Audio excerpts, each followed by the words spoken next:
and please do let me know about slowing down. Thank you all for joining in and for sharing your time here with me and all of us together. And I'd like to start by situating where I am, which is on the unceded territories of the Coast Salish people. I'm on the lands of the Musqueam, the Tsleil-Waututh, and the Squamish nations. And I offer that not as a token acknowledgement of land, but really an affirmation that Indigenous laws and jurisdiction continue to be alive on these lands, and that really land back and decolonization is central to abolishing borders and is central to undoing and unthinking border imperialism. And I will go into that a little bit later on. And I also want to acknowledge and offer unconditional solidarity right now to the ongoing Black rebellion against police executions and genocide locally, wherever locally is, because this uprising is happening in so many places.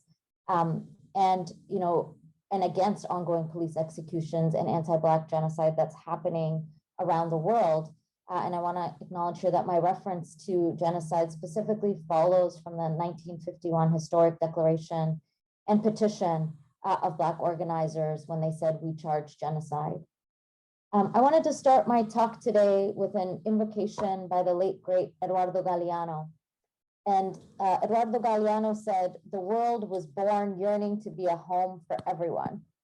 The world was born yearning to be a home for everyone. And I wanted to start with that because when I think about abolishing borders and really the much broader, expansive vision and practice and project and embodiment of abolition and of this gathering to abolish prisons and wars and borders, I think about it as a process of homemaking, of world making, of freedom making, and really highlighted through Eduardo Galeano's words. I also want to emphasize that this really is about collective liberation, right? I'm sitting here speaking as one person, but this work fundamentally needs all of us, and that anything that I'm saying today was really built through collective struggle. And particularly my organizing with No One Is Legal and No One Is Legal organizers and comrades and friends and people who have faced the violence of detention and deportation and border controls. So I want to highlight that because there is no liberation in isolation. And I'd love to hear from people who are thinking through and doing this organizing as well. So I want to focus on a few quick points about abolishing border imperialism. And to really highlight why we need to abolish the border, if that's not already a politics that we have arrived at, and also to explain the interconnections between border violence and globalized racial state violence and racial capitalist violence, which is always, of course, also completely gendered and sexualized and transphobic and ableist and more. And for me, this is important, particularly to highlight how borders are central to global politics and global systems of power. Because oftentimes we think of immigrant rights or migrant justice, if you will, as these kind of local phenomenon, right? Where immigrants kind of arrive at the border or arrive to the nation state. And we often dissociate migrant justice from broader politics. And so I think it is so fundamental that this is an internationalist vision, a global vision, an anti-capitalist and anti-imperialist vision at its core. So the first intervention that I'd like to make is that borders are carceral regimes that cannot be reformed. This isn't only about ICE in the US or private detention centers or even all detention centers. It's really that the entire structure of border controls and bordering regimes are foundationally constructed to maintain state and social violence and control. And we can see that the global turn towards deportation and detention in the past few decades is really attendant to the rise of neoliberalism, right? Where neoliberalism, of course, is just another word for capitalism.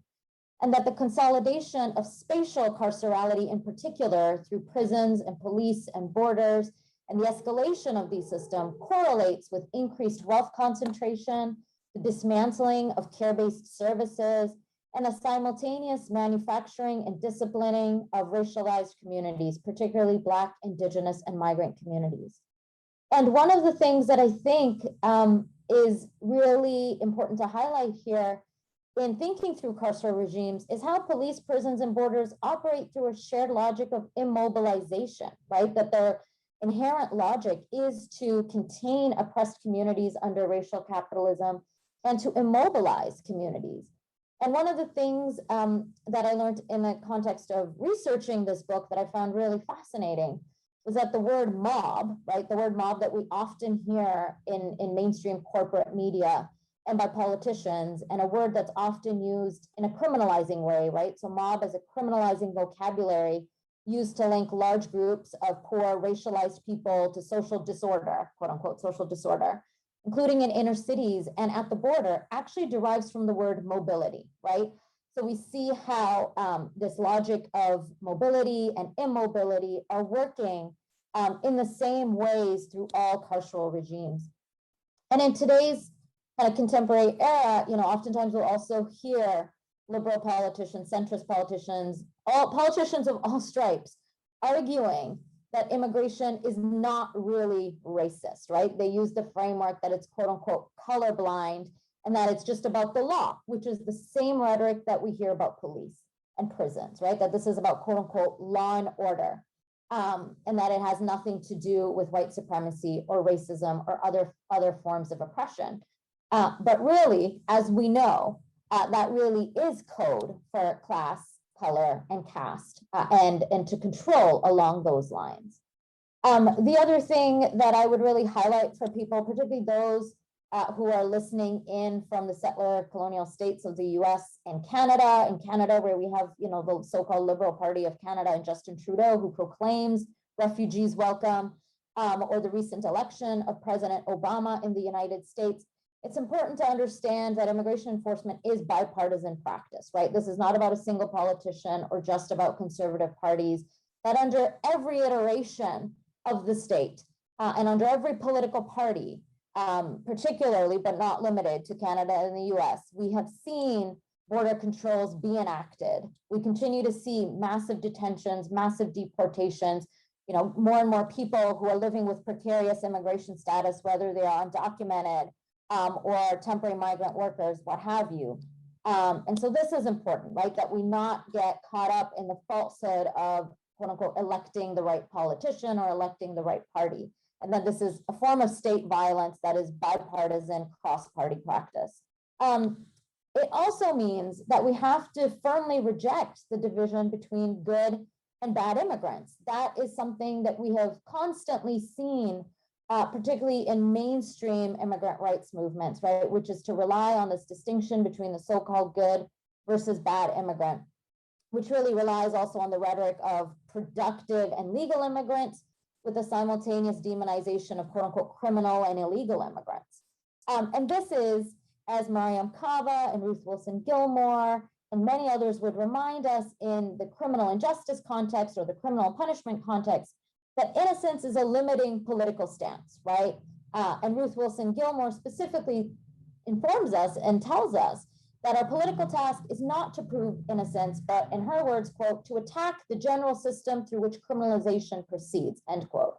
And in this way, in the same way that criminality is made through shifting definitions of crime and is policed as a race-making and property-protecting regime, in this very same way, ideas of illegality or bad immigrants are also political constructions and are also made through constantly shifting definitions of illegality and law, and also policed and controlled as a race-making and state-protecting regime, right?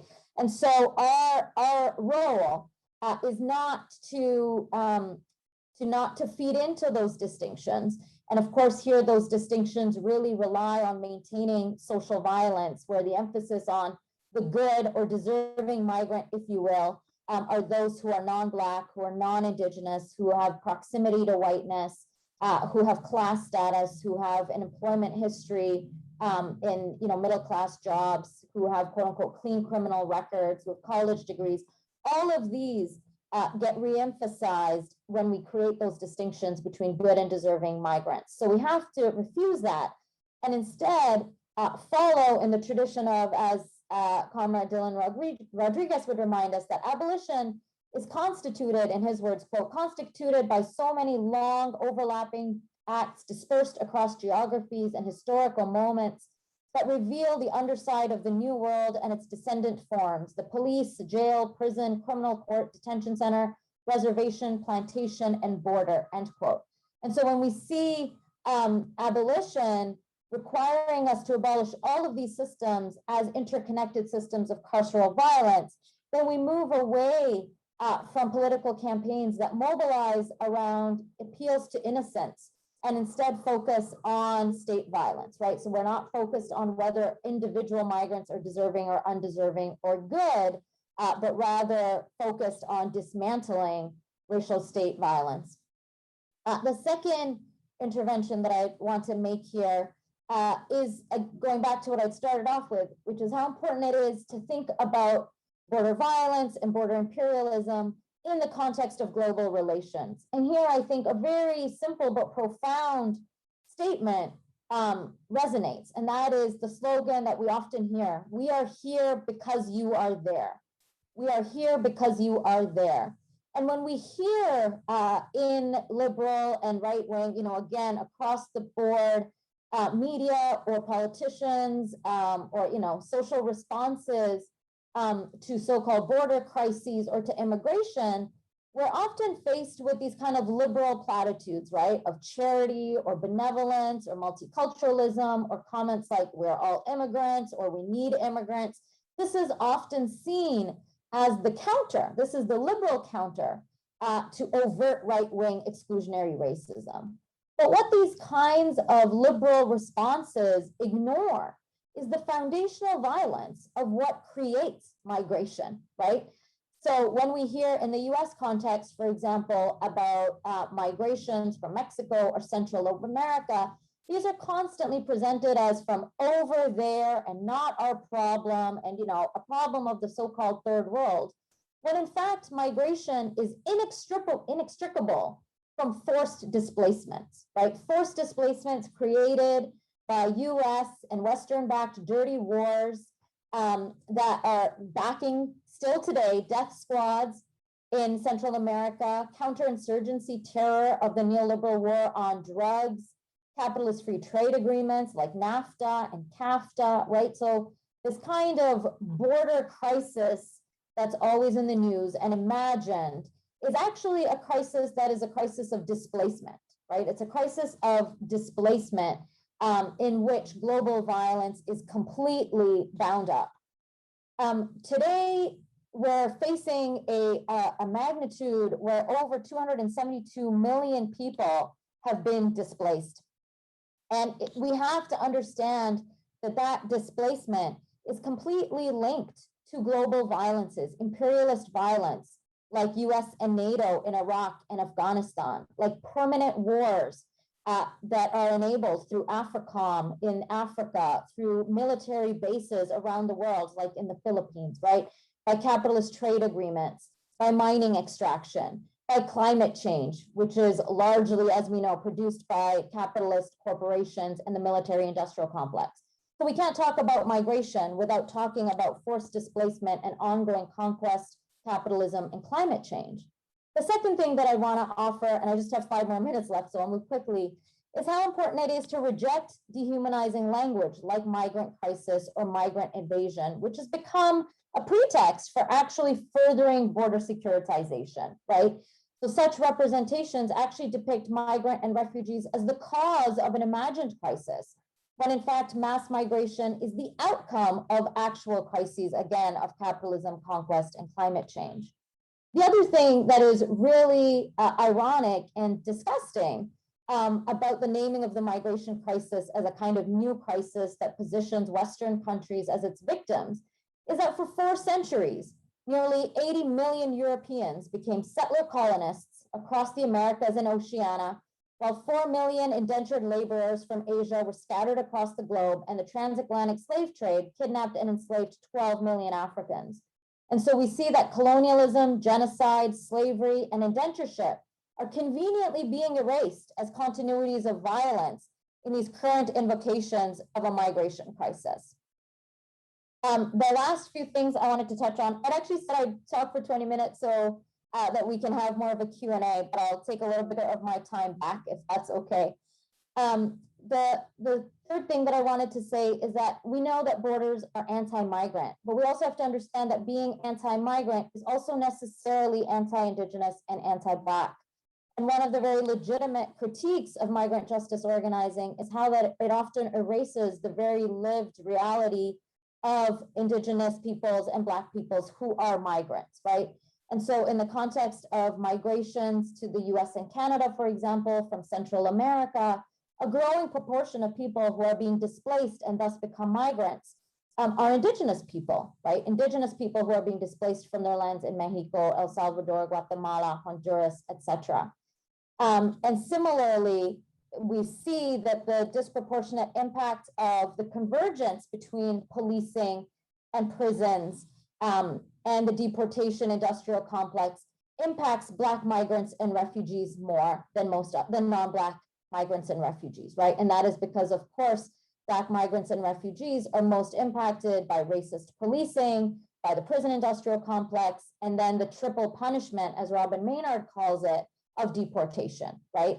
So we have to understand that for borders to be anti-migrant, they're also necessarily constituted through anti-Indigenous and anti-Black racism.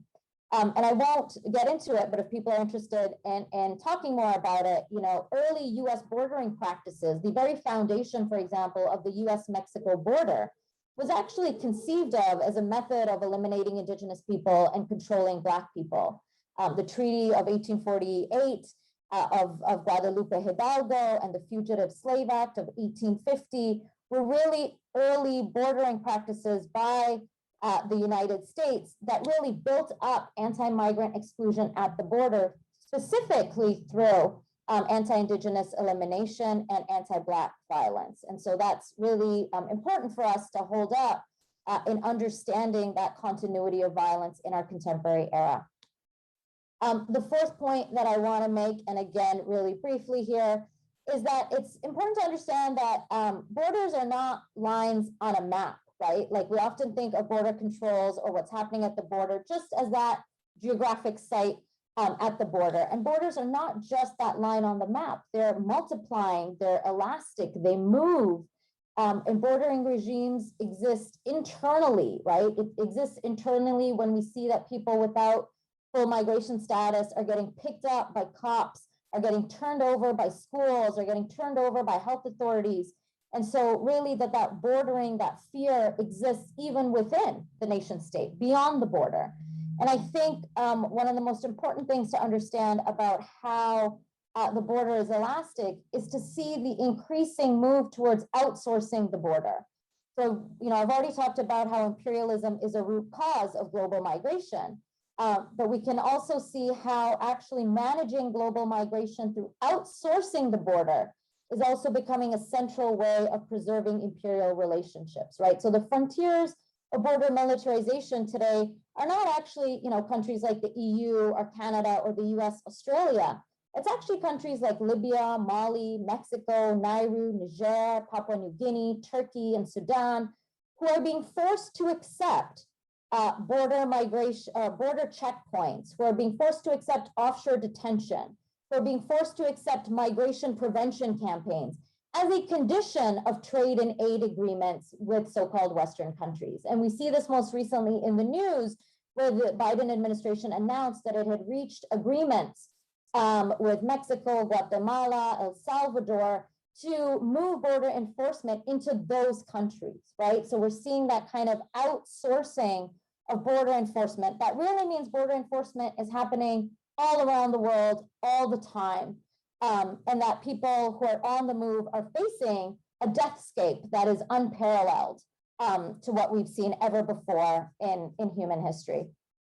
I will conclude now by really, you know, talking about, again, the need to abolish border imperialism and to see how this is structured, that border control is structured and attendant to and constitutive of other forms of carceral violence, right? It's the same and is made through the same systems of police violence, state violence, militaries, sweatshops. All of these are part and parcel and connected. And really that, you know, even though this seems insurmountable, that the process and the struggle is what we need to do, right? We know that revolutions stretch our imagination. We know that political struggle is both a purpose and a practice. And that's important to remember, because even amidst omnipresent violence, we have to remember that the future is a process that we generate through our collective commitment, right? Empires crumble. Capitalism is not inevitable. Gender is not biology. Whiteness is not immutable. Prisons are not inescapable, and borders are not natural law. And so when we're thinking about abolishing borders, it also means that we are working alongside and abolishing prisons and ending gentrification. It means that we're ending all imperialist wars and militarization. It means that we're ending this economic capitalist exploitative system that places all that is sacred onto the market for profits. It means that we respect and affirm the cultural and national autonomy of Indigenous communities.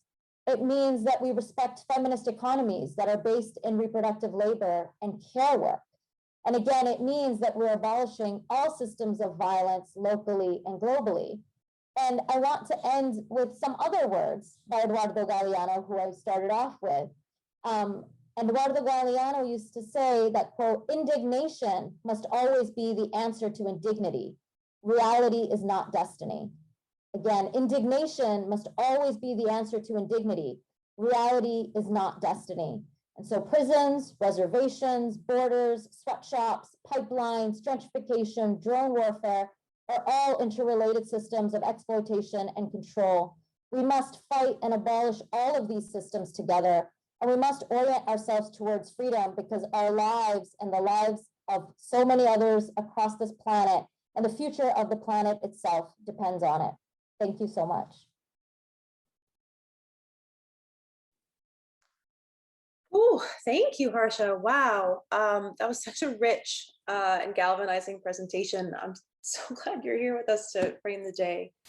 Harsha, thank you so much for your time today. You're so generous. And our ASL interpreters, our organizers, thank you for providing access for this session. Thank you so much. Thank you to all the organizers. I know it's a lot of work and labor and care, and for everyone for sharing time and for your questions and comments and listening in. Thank you. Have a great day, everyone. Come to the other sessions. Take care.